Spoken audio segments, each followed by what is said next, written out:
beautiful, this field, though.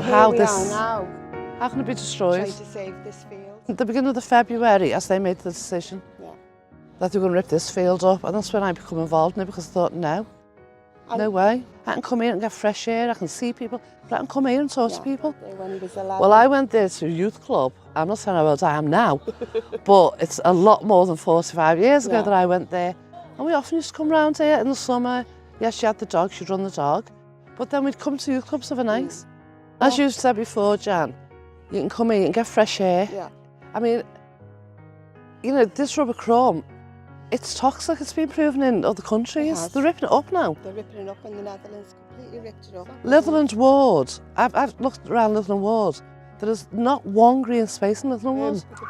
I used to come on here back when the 1980s, long time ago, and we had grass courts behind the pavilion here.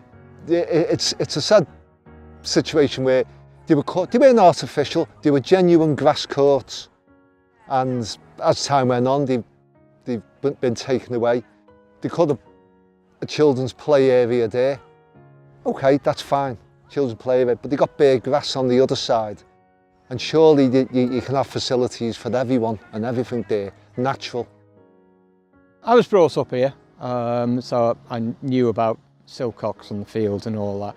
I started coming here for walks, and then I got a dog, and then ended up coming here with my dog, meeting loads of friends on here.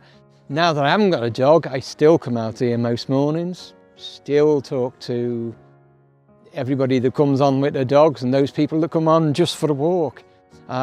So it's quite special to me. I discovered purely by talking to one of the residents about the plans to dig this wonderful bit of greenery up and replace it with plastic pitchers. I thought, that's really not right. And the residents had just started this, what became Friends of Orrell Mount Park, because it didn't have a name then, and had a meeting. You probably know by now that Jamie Carragher's involved, who is supposed to be going to manage this wonderful facility under the JC23 Foundation, or whatever it's called. And I've been saying all this time, don't keep having a go at Jamie Carragher. It's not him that's doing it. Sefton Council, he's just been brought on board to manage it. And then somebody sent me a link to an article from 2019 where Jamie Carragher says, I'm looking for a suitable place to put a pitch in Bootle.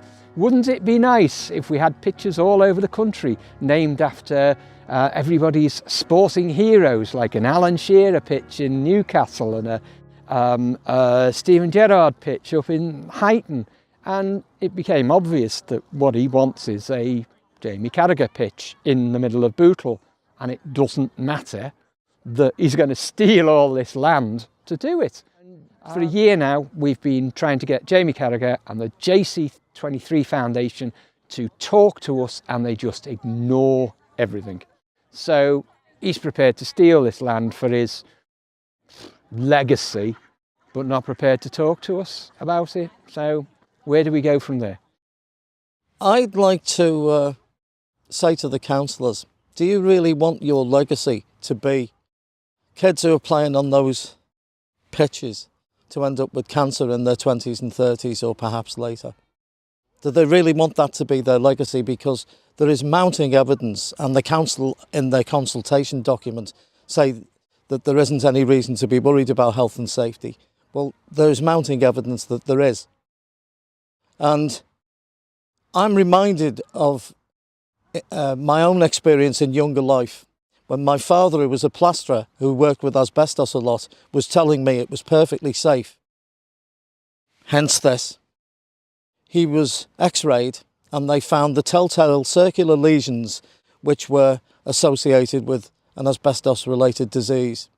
So even somebody who at the time accepted the received wisdom, and I'm giving the councillors the benefit of the doubt that they're acting in good faith, that they genuinely believe these pitches are not environmentally unsafe, that we need to take stock and to see whether not just Silcocks but any of the other allocated areas for these pitches, including ones that are already up, should be reviewed to see whether they are actually as safe as current received wisdom, bearing in mind that there's big money behind this.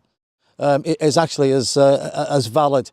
The concentration on expert witness emphasises the need for a review of what expert witness is based on, and we intend to produce as much evidence as we can to relegate the expert witness, so-called, that presently underwrites their justification for putting this in, with more relevant updated information, particularly in view of what's happened in Holland, who were one of the first countries to get AstroTurf pitches in 3G, and they're now ripping them up. There's also the question of what happens to them when they reach the end of their useful life. And there's a graveyard for AstroTurf pitches in, I think it's Cambridgeshire, and they are simply left there because there's nothing else that can be done with them. Why get rid of something which has been here for 120 or whatever it is years, and that is perfectly sustainable environmentally at this time when the planet's creaking, for something that is an environmental time bomb? Think about that, councillors.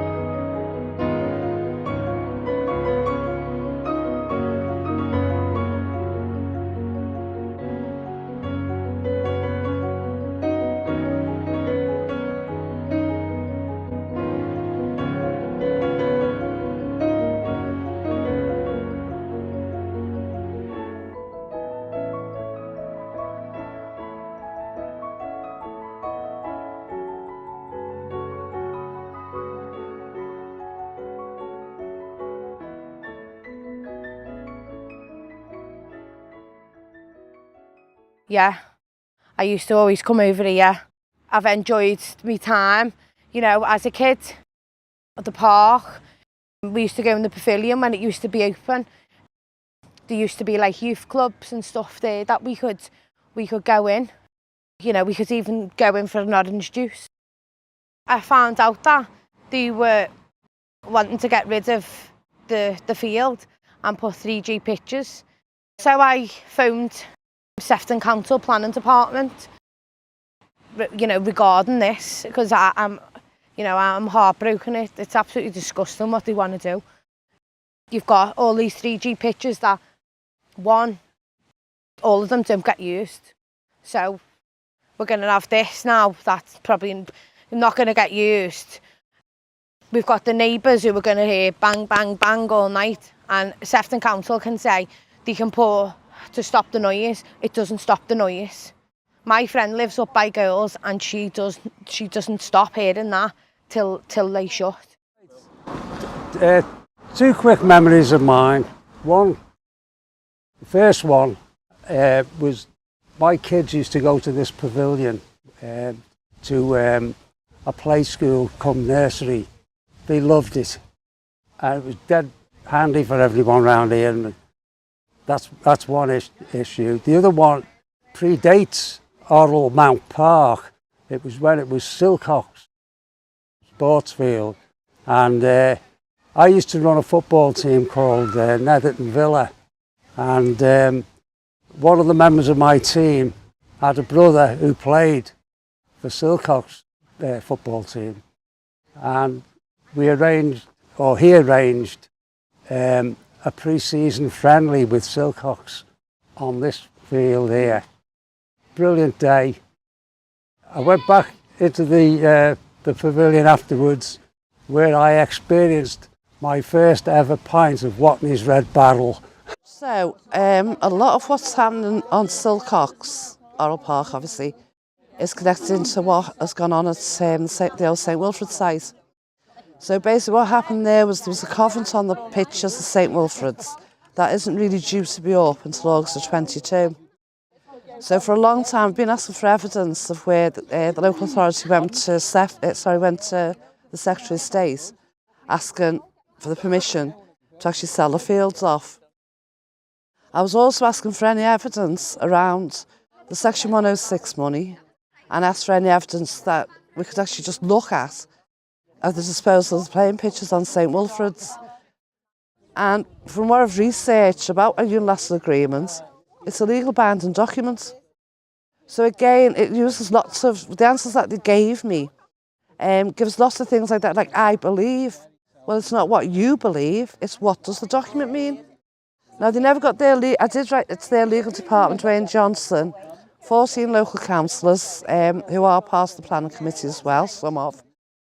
And to me, I should have got a legal response, not the response of the man who actually gave planning permission for this field to be ripped up and a 3G pitch to go on.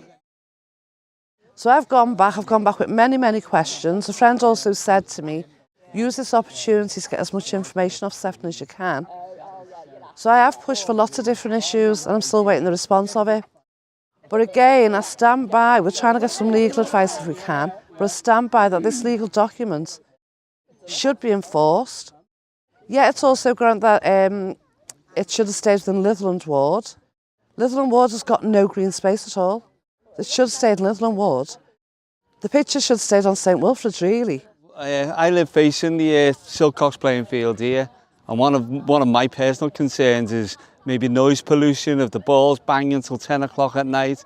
I've got an 8-year-old and she goes to bed at 8 o'clock, so you know I think that's going to keep her up, you know what I mean, late, and that's going to affect their schooling and stuff like that. So that's a concern I've got. Also the light pollution with the major floodlights right round till 10 o'clock at night. That's another issue you've got.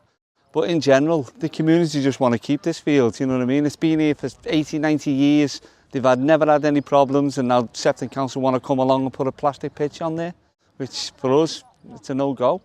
We've used it, our families have used it. Kids I've let my 2 boys to play football on here. My little daughter, we'd learn to ride the bike on the grass. You won't be able to do that once this plastic pitch comes on here. And they want to charge the local kids £100 an hour to hire for the full pitch. It's shocking, you know what I mean? Heartbroken, absolutely devastated. You know, we really are, aren't we, Jen? You know, we bought our house in Arrowhay. I was the first person to buy a house in Arrowhay, but I was the 3rd person to move in. We used to come over, the parents used to bring the kids over and play rounders and cricket and football and everything. And I've just always, and all the neighbours, we've got fabulous neighbours, and we love this field. I'm not being funny, even if it's just to look at, it's green space. My eldest son, he's nearly in his 50s now. My mum took him along here, teaching him to dribble.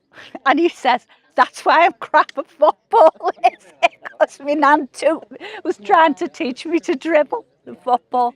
But he went to the playgroup there. Oh, yeah. And years ago, apparently, there was a cricket pitch on here. As my friend's brother, they now live in Formby. He said, I used to play cricket for Silcock. I would be quite happy for this to be left green, and he can mark his pitches out. And you know, you've got that school there, and they complained to us about Ralph doing a bit of speaker work 10 minutes before school time started. What's she going to do when that's going to be bang, bang, bang during SATs times and, you know, things like that? And she thought about that. And round there, you've got a little kid's car, and they're going to be effing and blind, and there's going to be 2- and 3-year-olds. Exactly. You know, I was passionate about the need to keep this field. We have such a small amount of green space in this community. This is the only real space that some people are able to visit. You know, people who have mobility issues, people who have small children, people who don't have transport, elderly. My boys now are teenagers and they're both in football teams, but they know that this field shouldn't be ripped up and made into a 3G pitch. You know, I've asked their opinion and they've both said, we prefer playing on grass, Mum. And what about the kids who aren't in a team? You know, what about the kids who aren't lucky enough to be in a football team? We have kickabouts here on the field with our friends. What happens when the field's gone? Where do we do that? And what about the kids who aren't going to be able to play on this field anymore because they're not in a team? You know, for whatever reason they're not in a team, maybe they're not good enough to join the team, maybe their parents can't afford the subscription for them to join the team. I just don't agree with the fact, you know, with the idea of building something that then excludes a huge section of the community. A master plan of our own, you know, our ideal vision of what we would like to happen to the field and to the park and to the space will happen. So we would want to take over that pavilion, set ourselves up as a charity and bid for charity funding to refurbish, renovate and then run that as a community hub. But things like, you know, some kind of youth club for the older, you know, for young teenagers, mid-teenagers, because there's absolutely nothing for them. And yes, they cause a nuisance, and yes, there are some, you know, bad apples, but they're not all bad apples by all means. There's nothing at all for them. You've got to work with them, you've got to get them involved, you know, and you get them on side, and hopefully then you know, you cut down on any antisocial behaviour. You know, you get them involved in running some of the football clubs. I would hope that in 20, 30 years, you know, maybe when I'm old and grey and have grandchildren of my own, I would hope that this park is still here, that my children can take their children onto the park and, you know, onto the field in the way that we did with our children. But beyond that, that we've been able to regenerate the pavilion and develop the other areas of the park. So all the things that are in the council's own master plan, we look to make a reality, that we set up as a charity, that we bid for funding, and that we are able to engage the community in finding out what the community need, what they want, and to bring this park back to its former glory. Sefton Council, in their wisdom, have put out this master plan for this park, which when people first glance at it, and people have said so, they've said, that's wonderful, why are you objecting to that? Well, the main objection is that it's not a plan at all, it's a dream, because the council have got no money for the nature trail, no money for the circular path, certainly no money to do the pavilion up, no money for the dog walking area. All they've got money for is the plastic pitchers. And between the lines, they're saying, you let us put the plastic pitchers on here and we'll see if we can do the rest. No, you do the rest and leave this as it is. What we would love a nice flower garden behind the pavilion. We would love some picnic tables in the area that's supposed to be designated for families and picnics. Obviously, we'd love these 2 sets of goalposts to come back up and have the pitches marked out for the football clubs. And we'd love little areas around here with like a wild area, so that we can just grow wildflowers and bring back some of the butterflies and other insects in the area. And that corner where they were going to give us to exercise, that would be lovely for a little wild area. And the rest of the park is like pretty nice anyway, so we don't need that much, just some little garden areas and wild area. That will do us nicely. And of course, grass.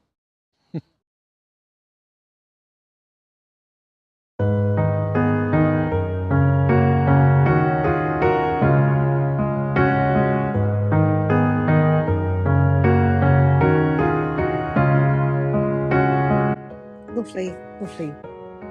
Green open space for people to use, families to use. Adults, old, young, veterans, disabled. Everybody uses this field. Everybody in the community. It's been getting used for over 70 years for football. And it's lovely to hear them kids on the field playing football. The noises and everything. It's really nice. What I don't understand, for everybody's sake, and especially for the people who live around this area, and it's the only bit of green space that we've got, is why Sefton Council would want to put a great big 3G pitch in the middle of this field with 4-metre high fences all around it, so you won't be able to walk across this field anymore. You'll actually have to walk around the pitch, which will fill a lot of this field, and listen to whatever's going on in the game. And the games are going to go on from 9 o'clock in the morning till 10 o'clock at night. That is just not fair on residents who need to come over to this field for their own mental health, for walks, for family picnics, for everything. And it's just going to be filled with a 3G pitch somewhere as lovely as this. It's urban. We live in Bootle. It's not sprawling green spaces everywhere. It's sparse green spaces, and this is a little bit of green in the middle of 2 major roads. I cannot understand why Sefton Council think it's okay to do that to the people that live around. And it's not a pocket full of people. There's hundreds and hundreds of people that do not want this. Not because of the kids, because we all love kids, and everybody else who's disadvantaged. And we've all come from disadvantaged backgrounds. But why Sefton Council is doing this when the Department for Health and all the GPs say green open space is the best thing you can go to if you feel down, if you feel down. And yeah, here we are, where it's going to be eaten up by something totally artificial, full of noise, continually. It's just not right in this day and age, with the air pollution that we've got. And we haven't got good air in Bootle because of the docks and Peel ports. It's just crazy, and it's not right. And that's why we want the grass tear, so that the field remains open for everyone to use when this game's not in use, or when this game's not getting played. Because at the moment, if it stood, then the pitch would be there, 4-metre high fences just there, and that's an eyesore in itself. And everything that goes into the rubber crumb, and the way they've got to dig into the grass, and everything that happens to this environment, which is peaceful and lovely, it's wrong. Register that you don't want this lovely field made into a 3G pitch. It's a lovely field. It was already lovely before anyone puts their hands on it. What we're doing is making it not nice. Lovely, lovely green open space for people to use, families to use. Adults, old, young, veterans, disabled. Everybody uses this field. Everybody in the community.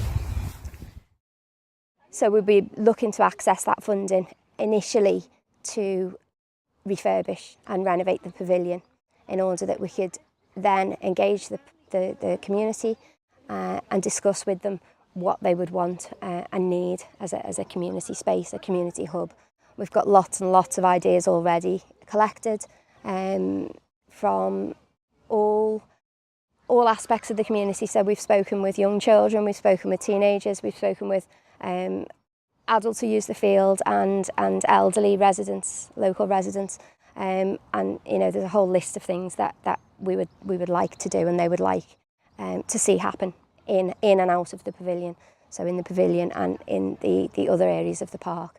So that would be our master plan. That would be our community master plan for the area.